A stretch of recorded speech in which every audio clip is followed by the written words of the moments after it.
안녕하세요. 사랑하는 성도님, 은혜의 주님이 우리와 함께 하십니다. 우리와 함께 하시는 주님을 찬양합니다. 기도합시다. 사랑과 은혜의 주님 감사합니다. 오늘도 저희들을 희망의 날로 인도하여 주셔서 하루의 삶을 은혜로 주시니 감사합니다. 지금 저희들이 어떤 상황에 처해 있든지 그 자리에서 하나님의 선하신 인도하심과 그 은혜를 의지하며 또한 주님의 말씀을 따라서 바르고 거룩한 길을 잘 살아가는 오늘 하루가 될 수 있도록 인도하여 주시옵소서. 오늘도 말씀을 통해 주시는 음성에 귀를 기울이며 기쁨으로 받으며 믿음으로 순종할 수 있도록 함께하여 주시옵소서. 예수님 이름으로 기도합니다. 아멘. 네, 오늘 말씀은 데살로니가 후서 3장입니다. 3장 1절부터 18절까지입니다. 끝으로 형제들아, 너희는 우리를 위하여 기도하기를 주의 말씀이 너희 가운데서와 같이 퍼져나가 영광스럽게 되고 또한 우리를 부당하고 악한 사람들에게서 건지시옵소서 하라. 믿음은 모든 사람의 것이 아니니라. 주는 미쁘사 너희를 굳건하게 하시고 악한 자에게서 지키시리라. 너희에 대하여는 우리가 명한 것을 너희가 행하고 또 행할 줄을 우리가 주 안에서 확신하노니 주께서 너희 마음을 인도하여 하나님의 사랑과 그리스도의 인내에 들어가게 하시기를 원하노라. 형제들아, 우리 주 예수 그리스도의 이름으로 너희를 명하노니 게으르게 행하여 우리에게서 받은 전통대로 행하지 아니하는 모든 형제에게서 떠나라. 어떻게 우리를 본받아야 할지를 너희가 스스로 아나니 우리가 너희 가운데서 무질서하게 행하지 아니하며 누구에게서든지 음식을 값없이 먹지 않고 오직 수고로 애써 주야로 일함은 너희 아무에게도 피를 끼치지 아니하려 함이니 우리에게 권리가 없는 것이 아니요 오직 스스로 너희에게 본을 보여 우리를 본받게 하려 함이니라. 우리가 너희와 함께 있을 때에도 너희에게 명하기를 누구든지 일하기 싫어하거든 먹지도 말게 하라 하였더니 우리가 들은즉 너희 가운데 게으르게 행하여 도무지 일하지 아니하고 일을 만들기만 하는 자들이 있다 하니 이런 자들에게 우리가 명하고 주 예수 그리스도 안에서 권하기를 조용히 일하여 자기 양식을 먹으라 하노라. 형제들아, 너희는 선을 행하다가 낙심하지 말라. 누가 이 편지에 한 우리 말을 순종하지 아니하거든 그 사람을 지목하여 사귀지 말고 그로 하여금 부끄럽게 하라. 그러나 원수와 같이 행하지 생각하지 말고 형제같이 권면하라. 평강의 주께서 친히 때마다 일마다 너희에게 평강을 주시고 주께서 너희 모든 사람과 함께 하시기를 원하노라. 나 바울은 친필로 문안하노니 이는 편지마다 표시로서 이렇게 쓰노라. 우리 주 예수 그리스도의 은혜가 너희 무리에게 있을지어다. 아멘. 자, 오늘은 데살로니가 후서 마지막 장입니다. 3장입니다. 이제 실제로 내용도 이제 편지를 마무리하는 그런 내용인데요. 그러나 이제 중간에 또 아주 중요한 한 가지를 이렇게 언급하면서 이 종말의 때에 어떻게 성도가 거룩한 삶을 살아야 할지를 또 말씀하고 계십니다. 자, 1절 보겠습니다. 형제들아, 너희는 우리를 위하여 기도하기를. 자, 바울과 그 동역자들은 지금 데살로니가 성도들에게 기도를 부탁하고 있습니다. 좋은 성도의 관계, 또 바른 성도의 관계는 서로 이렇게 기도를 부탁할 수 있고 또 서로를 위해 기도할 수 있는 관계입니다. 이것은 우리의 신앙생활에서 아주 중요한 부분입니다. 우리가 나 혼자 열심히 바르게 신앙생활하는 것 매우 중요하지만 그러나 우리는 언제나 사랑의 교제와 관계 속에서 살아가기 때문에 서로를 위해 기도할 수 있고 또 기도를 부탁할 수 있는 그러한 성도들이 있어야 합니다. 그러한 분들이 여럿 있는 분도 계시고 또 없는 분도 있을 수 있어요. 하지만 내가 누구와 이렇게 믿음의 교제를 나눌 수 있을까 하는 생각을 하면서 같은 선교회 또 목장 또 모일 수 있는 그러한 모임들을 찾아서 좀 더 적극적으로 스스로 그렇게 만들어가는 것도 우리에겐 필요합니다. 자, 무엇을 기도해달라고 부탁합니까? 주님의 말씀이 너희 가운데서와 같이 퍼져나가 영광스럽게 되고, 주님의 말씀이, 복음이, 생명의 말씀이 퍼져나가서 영광스럽게 되기를 위해 기도해달라는 것이죠. 다시 말하면 사도 바울의 이 전도사역, 선교 사역을 위한 기도입니다. 2절 또한 우리를 부당하고 악한 사람들에게서 건지시옵소서 하라. 자, 지금 데살로니가 교회 성도들은 박해와 위기 가운데 있습니다. 또한 앞에서 그 앞장에서 언급한 것처럼 사탄의 악의 세력이 그들 가운데 역사하고 있어요. 그래서 이러한 상황 속에서 하나님께서 그들을 건져주시기를, 이러한 위기에서 구원하시고 악의 세력에서 구원하여 주시기를 기도하라는 것이죠. 믿음은 모든 사람의 것이 아니니라. 모든 사람이 그렇게 믿음을 갖고 살지 않고 있다는 거예요. 그러나 우리는 믿음을 가지고 기도하면서 하나님을 의지하자. 하나님께서 건져주시고, 또 3절은 주는 미쁘사 너희를 굳건하게 하시고, 자, 위기 가운데 건져주시고 굳건하게 하시고 악한 자에게서 지켜주실 것이다. 바로 이러한 기도를 하는 거죠.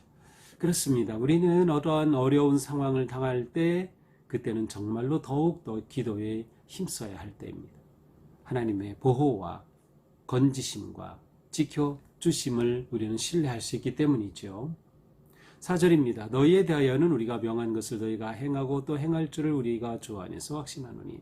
자, 바울은 이들에게 편지를 쓰면서 그들에게 부탁하고 말하는 것을 그들이 잘 따라줄 것이라고 기대하고 있어요. 또 그렇게 믿고 또 확신한다고 말하고 있습니다. 행하라고 주신 말씀대로 행할 줄을 알고 있다. 자, 우리도 이렇게 서로 신뢰할 수 있는 관계면 얼마나 좋을까요? 그리고 우리는 이러한 관계를 아름답게 세워가야 하는 겁니다. 우리는 서로를 향해, 그래, 우리는 말씀대로 살 것이 분명해. 우리 김 집사님 말씀대로 살려고 정말 애쓰는 분이야. 우리 박 권사님 말씀대로 살려고 하는 정말 소중한 분이지. 이렇게 행함을 서로 신뢰할 수 있는 것이죠. 5절 주께서 너희 마음을 인도하여 하나님의 사랑과 그리스도의 인내에 들어가게 하시기를 원하노라. 이제 바울은 그들을 위해 또 기도하죠. 하나님께서 그들의 마음을 지켜주시기를.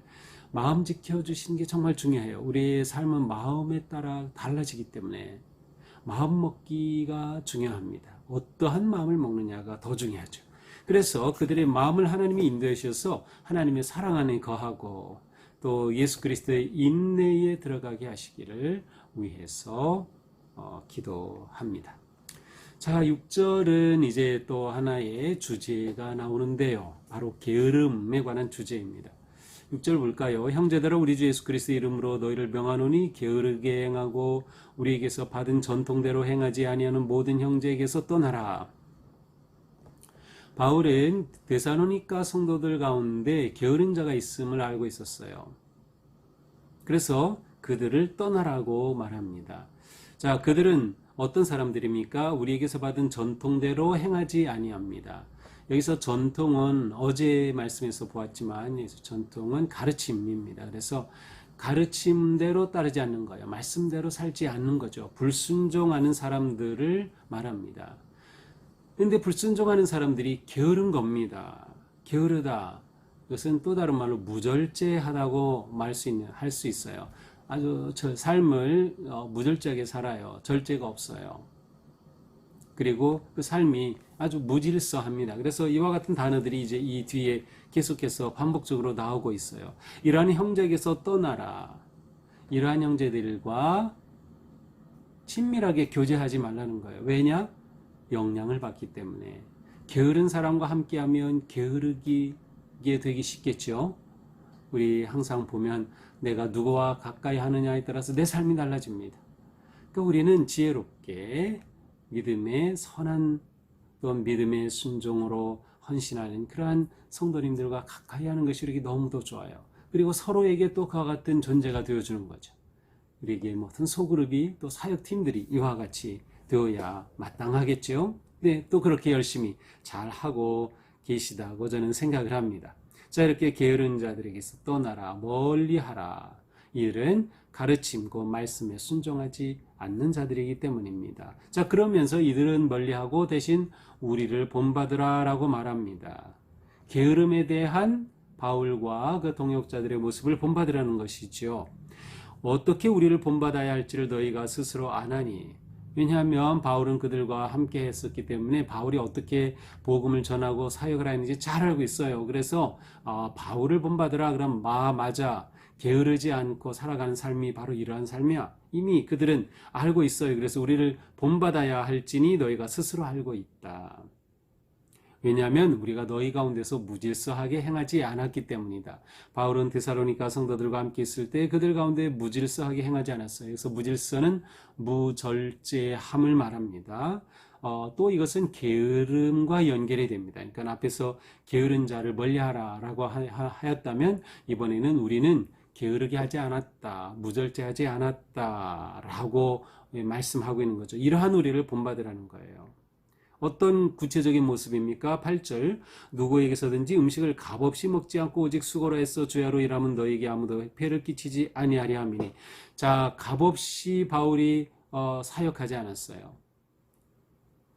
바울은 스스로 일하면서 자기가 돈을 벌어서 천막 제조업을 하고 보통 이제 이러한 바울의 사역을 텐트 메이킹 선교 사역이라고 보통 말합니다.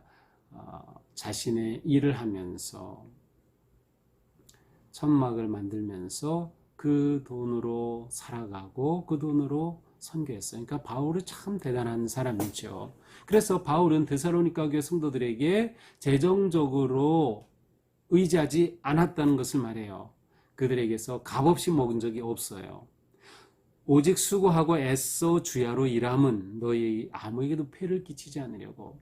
바울은 성도들에게 폐를 끼칠까봐, 조금이라도 폐가 될까봐, 폐 자체보다도 제가 볼 때는 폐가 되면 그것이 복음 전도의 장애가 되기 때문에 그런 일이 일어나지 않기 위해서 주야로 열심히 일하면서 또한 그렇게 선교 사역을 했던 거죠.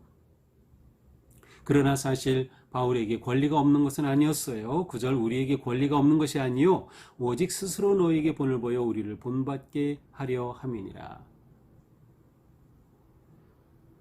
바울은 마땅히 데살로니가 성도들에게 사역하고 일하고 하는 그러한 그 복음 선교 사역에 그것을 위해 재정적인 도움을 요청할 수 있고 마땅히 그들에게 그렇게 할 권리가 있었어요. 그들을 통해서 먹고 살아야 되잖아요. 그런데 바울은 스스로가 그것을 스스로 일부러 그것을 자신의 권리를 내려놓은 것이에요. 거절한 것이죠. 왜? 그들에게 폐를 끼치지 않으려고. 그러니까 값없이 먹지 않았다. 무의도식하지 않았어요. 바울은 열심히 땀 흘려 일하면서 그렇게 일하여 복음사역, 선교사역을 감당하였던 것이죠. 자, 이것이 바울의 모습이에요. 또 바울과 동역자들이 보여준 모습. 그래서 이러한 모습을 본받으라는 거예요. 이러한 모습과 정반대되는 게으른 자들은 멀리하라는 거죠.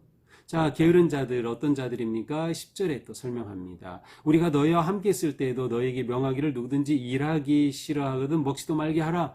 이러한 사람들이 바울이 있을 때도 있었어요. 그래서 그들에게 이미 바울은 여러 차례 명하기를 여기서는 반복해서 명했다는 문법적인 의미가 있어요. 그러니까 계속해서 그들에게 얘기했어요. 일하기 싫으면 먹으면 먹지도 말라. 무의도식하면 안 된다. 자, 왜 이런 일이 일어났을까요? 아마도 종말의 때에 대한 그러한 이들의 신앙과 연결이 되지 않았을까 싶어요. 종말의 때 곧 이미 종말이 왔다, 곧 온다 그렇게 하니까 뭐 굳이 일할 필요 없어. 그냥 그때까지 그냥 버티기만 하면 돼. 일하지 않고 무의도식하는 거죠. 게으른 자가 되고 말았어요. 이게 잘못된 것이죠. 종말 신앙이 분명할수록 오히려 현재 삶에 충실합니다. 이 거짓된 종말 신앙에 사로잡히면 현재의 삶을 무시하고 무가치하게 여기는 거예요. 일을 하지 않아요. 가정을 돌보지 않아요. 직장 생활도 하지 않아요. 이러한 일을 금하라 라고 하는 거예요. 그런데 11절 우리가 들으니 너희 가운데 게으르게 행하여 도무지 일하지도 아니하고 일을 만들기만 한 자들이 있다니. 아니 그런 게 계속 얘기했는데도 불구하고 그들 가운데는 여전히 무의도식하며 게으르게 있으면서 그렇게만 있는 게 아니에요. 일을 만들어요. 문제를 만든다는 거예요. 귀찮게 어렵게 만든다는 거예요. 영어 성경에는 bothering이라는 단어인데 아주 그냥 정말 힘들고 귀찮게 만드는 그런 존재가 된 거예요. 저는 이 말씀 보면서 이러한 문구를 제가 만들어 봤어요. 성실하게 일을 하지 않으면 일만 만든다.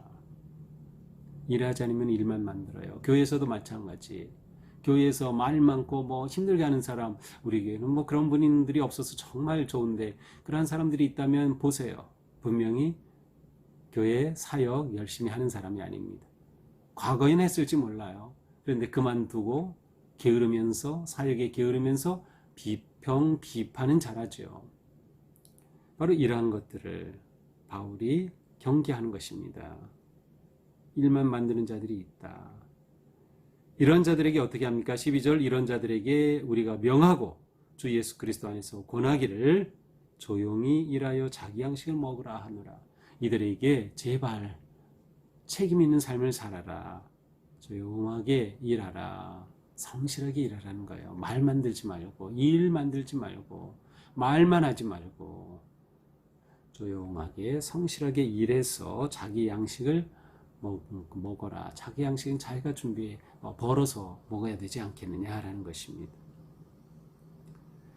책임 있는 삶을 살라라고 하는 것이죠. 자, 13절 형제들아 너희는 선을 행하다가 낙심하지 말지니라. 자, 이러한 상황 속에서 믿음으로 산다는 것은 쉬운 일이 아니죠. 한편으로 볼 때 저 사람은 일도 안 하면서 그냥 구제 받는 거로 살아가고 우리를 힘들게 하고 나는 이게 뭐야 막 그런 생각이 들 수도 있고요. 또 이 당시 박해와 위기에 있었기 때문에 그 어려움 가운데 정말 믿음 생활하기가 쉽지 않았을 겁니다. 그런데 이러한 믿음의 삶 살아가는 것, 선한 일을 행하는 것, 그것을 행하다가 낙심하지 말자. 14절 누가 이 편지에 한 우리 말을 순종하지 아니하거든 그 사람을 지목하여 사귀지 말고 그로 하여금 부끄럽게 하라. 그럼 이렇게 말하는데도 너희 안에 계속 이렇게 게으른 자가 있다면 그 사람을 지목하여 사귀지 말고. 그래서 지목한다라는 것은 어떤 일종의 공적인 그러한 행동을 말합니다. 그래서 이 사람은 바로 이러한 사람입니다. 이러한 사람과는 우리 사귀면 안 됩니다. 라는 것이죠. 그렇게 함으로 그 사람을 부끄럽게 하라. 그래서 부끄럽게 한다는 것은 그 사람이 좀 깨닫게 하자는 거예요. 깨닫게 한다. 자, 이러한 일이 성도 간에 일어나게 되기 때문에 이러한 사람이 있을 때 그럼 이 사람을 원수로 삼아야 되나요? 그것은 아니에요. 그래서 15절에 그러나 원수같이 생각하지 말고 형제같이 권면하라. 우리와 같은 형제 자매이기 때문에 그 사람이 잘못 생각하여서 이렇게 일은 하지 않고 일만 만드는 사람, 이 사람을 정말 사랑하는 마음 버리지 말고 이 사람을 포기하지 말고 형제 자매인 것을 포기하지 말고 이 사람을 사귀지 않고 멀리하고 또 부끄럽게 경계하되 그 마음은 이 사람에 대한 사랑과 어떤 영적인 거룩한 그런 간절한 마음은 버리면 안 된다라고 말씀합니다. 자, 16절부터는 이제 마지막 편지의 결론입니다. 평강의 주께서 친히 때마다 일마다 너희에게 평강을 주시고 모든 사람과 함께 하시기를 원하노라. 하나님께서 그들에게 평화를 주시고 또 모든 사람과 함께 하여 주시기를 축복하고 있습니다. 17절입니다. 나 바울은 친필로 문안하노니 이는 편지마다 표시로서 이렇게 하시기를 원하노라. 자, 표시로서 이렇게 쓰노라. 자, 바울은 지금 친필로 문안하노니 이는 편지마다 표시로서 이렇게 쓰노라. 자, 이게 무슨 말인가 하면 바울은 아마 시력이 별로 좋지 않았을 것 같고요. 또 실제로 이렇게 편지를 쓸 때 본인이 직접 쓰는 경우도 가능했겠지만 대피를 시키곤 했어요. 그래서 함께 있는 사람과 대피를 해서 이렇게 쓰도록 했는데 그런데 이것이 정말 바울의 편지라는 것을 보여주기 위해서는 바울이 이 편지 마지막에는 친필로 자기의 서명 내지는 어떤 그 표시를 하는 겁니다. 아, 이러면 정말 바울의 편지 맞네. 왜냐하면 그들 가운데는 바울의 필체를 딱 보면 알 수 있겠죠. 그것을 본 사람은. 그래서 이는 편지마다 표시로서 이렇게 한다. 이게 정말 바울의 편지라는 것을 표현하는 것입니다. 우리 주 예수 그리스도의 은혜가 너희 모두에게 있을지어다. 데살로니가후서 시작할 때에도 은혜와 또 평화를 빌었듯이 여기서 또다시 그리스도의 은혜를 그들에게 축복하며 편지를 마치고 있습니다. 자, 이것이 오늘 데살로니가후서 3장의 말씀입니다. 자, 오늘 말씀을 보면서 우리는 성도로서 어떻게 거룩한 삶을 살아갈 수 있을까? 우리가 어떻게 바르고 거룩한 삶, 특별히 종말의 때에 어떻게 이렇게 살아야 하는가라는 내용을 볼 수 있습니다. 무엇보다 우리는 이러한 때에 우리의 거룩한 삶은 말씀을 영화롭게 하는 삶을 살아야 한다. 말씀을 영화롭게. 자, 말씀을 영화롭게 하는 삶은 어떤 삶일까요? 그렇죠. 말씀대로 순종하는 삶, 말씀대로 순종하는 삶이에요. 데살로니가 후서에서는 전통을 지킨다라는 표현을 사용하고 있죠. 가르침을 지킨다. 말씀의 삶을 바르게 살 때 우리의 삶은 거룩한 삶을 향해 나가게 되죠. 또한 우리는 이러한 삶에서 하나님의 인도하심과 보호하심을 의지하고 신뢰해야 합니다. 하나님의 인도하심과 보호하심. 자, 사도 바울은 분명히 말씀했어요. 하나님이 미쁘시기 때문에 우리를 굳건하게 해주시고 악한 자에서 지켜주시고 건져주시다. 또 이러한 기도를 하라고 하였어요. 우리에게 이 믿음이 필요합니다. 이 믿음이 없다면 우리의 거룩한 삶을 지켜내기가 어려워요. 하나님이 나와 함께 하신다. 하나님 나를 보호하신다. 하나님께서 나를 인도하신다는 믿음이 우리에게 너무도 중요합니다. 또 이것을 위해서 우리는 서로를 위해 이렇게 기도해 줘야 합니다. 기도와 말씀으로 거룩한 삶을 향해 나아가는 것이죠. 자, 또한 거룩한 삶은 부지런한 삶과 연결이 됩니다. 오늘 본문에서 게으름에 대한 경고가 있죠. 게으른 자와 사귀지 말라, 게으르지 말라라는 말씀. 신앙생활을 잘하는 사람은 부지런하게 삽니다. 다시 말하면 성실하게 삽니다. 성실하게 사는 삶이 바른 믿음의 삶이에요. 그러니까 신앙생활은 교회에만 또 교회의 사역만 하는 것이 아니고 우리의 가정과 또 직장과 일터, 우리의 삶의 터전에서 살아가는 모든 것을 포함합니다. 이러한 모든 것에서 우리는 신실하게, 성실하게, 게으르지 말고 부지런히 살아야 한다라고 하는 것이죠. 여기서 바울은 조용히 일하게 하라라는 그러한 표현을 썼는데, 여기서 조용히 한다라는 것은 성실함과 충성된 마음으로 일하는 그러한 모습을 표현하고 있습니다. 자, 또한 우리가 거룩한 삶을 사는 것은 질서를 지키는 것이죠. 사도 바울은 무질서하게 행하지 아니하였다. 우리가 살아가는 삶에는 반드시 질서가 있어요. 우리는 이 질서를 크게는 하나님께서 인도하시는 우리의 삶의 길이라고 할 수 있어요. 그러나 구체적으로 우리의 삶의 질서에는 많은 것들이 들어있습니다. 우리 교회도 있고 가정도 있고 또 우리의 사업과 직장도 있죠. 또한 이 속에는 여러 가지 조직이 있습니다. 그리고 이 조직을 운영하기 위한 여러 시스템이 있어요. 그리고 이 시스템에서 각각 맡아서 일하는 그러한 많은 사역자들과 또 사람들이 있는 것이죠. 자, 이러한 관계 속에서 우리는 무절제하지 않고 질서를 지킨다는 것은 자신이 맡은 책임을 잘 감당하는 것이고 서로를 존중해주며, 그래서 사도 바울은 이것을 사랑과 평화라는 표현을 사용하고 있어요. 그래서 폐해를 끼치지 않는 삶. 조한 웨슬리 목사님은 성도의 3대 삶의 원칙을 말씀했어요. 첫째는 선을 행하라. 두 번째는 해를 끼치지 말라. 폐를 끼치지 말라. 세 번째는 그리스도의 사랑 안에 거하라. 라는 것이에요. 이것이 성도의 3대 원칙이에요. 오늘 본문에서도 폐를 끼치지 않기 위해서 바울은 스스로 일하면서 살았다라고 고백하죠. 그렇습니다. 우리는 살아갈 때에 누군가에게 선을 행함으로 거룩한 삶을 살지만 동시에 폐를 끼치지 않는 것도 매우 중요합니다. 굉장히 중요해요. 폐를 끼치지 않는 것. 우리는 이 부분에 대해서는 별로 생각하지 못하는 것 같아요. 근데 데살로니가 교회는 게으른 자들이 이렇게 피해를 끼치고 있었습니다. 우리는 누군가를 존중하고 배려할 줄 아는 그러한 삶으로 진정한 거룩한 삶을 세워가게 되는 것이죠. 자, 우리는 서로의 관계 속에서 바른 믿음과 사랑의 기쁜 교제를 나눔으로 우리 이러한 삶, 선한 일을 행하는 일을 더욱 힘써 나아가야겠어요. 이러한 일에 우리는 실망하지 말자. 어떠한 경우에도 때로는 누군가가 우리를 비난할 수도 있고 우리를 정죄할 수도 있고 우리에 대해서 악한 말을 할 수도 있어요. 그런데 그렇다고 해서 우리가 살아가는 이 선한 삶을 멈추면 안 돼요. 어떤 때라 하더라도 우리는 선을 행하다 낙심하지 말자. 왜? 하나님 앞에서 내가 살아가는 삶이고 하나님이 나를 인도하시고 우리는 이 믿음을 가지고 살아가는 삶이기 때문에 이 삶을 결코 포기해서는 안 된다. 자, 우리 모두 선한 삶에 포기하지 않고 오늘도 담대하게 승리하며 살아가는 그런 하루가 되기를 축복합니다. 기도합시다. 하나님, 오늘도 우리에게 말씀으로 새롭게 해주시니 감사합니다. 저희의 삶이 어떤 상황에서도 거룩하고 복된 삶 살아갈 수 있도록 인도하여 주시옵소서. 오늘 말씀 저희들이 기억하면서 오늘 하루의 삶 또한 하나님께서 인도하심 따르는 바르고 부지런하고 성실한 하루가 되게 하여 주시옵소서. 오늘 우리에게 주신 말씀 너무도 감사합니다.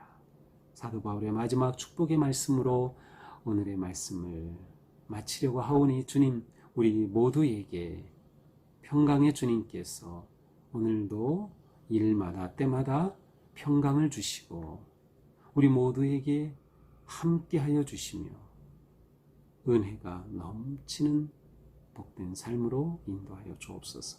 예수님 이름으로 기도합니다. 아멘. 자, 오늘은 벌써 8월의 마지막 날입니다. 오늘 하루 믿음 안에서 승리하고 또 내일 9월 초하루 또 주님 은혜 안에서 정말 영광스러운 또 복된 새 달 맞이하시기를 축복합니다. 사랑합니다.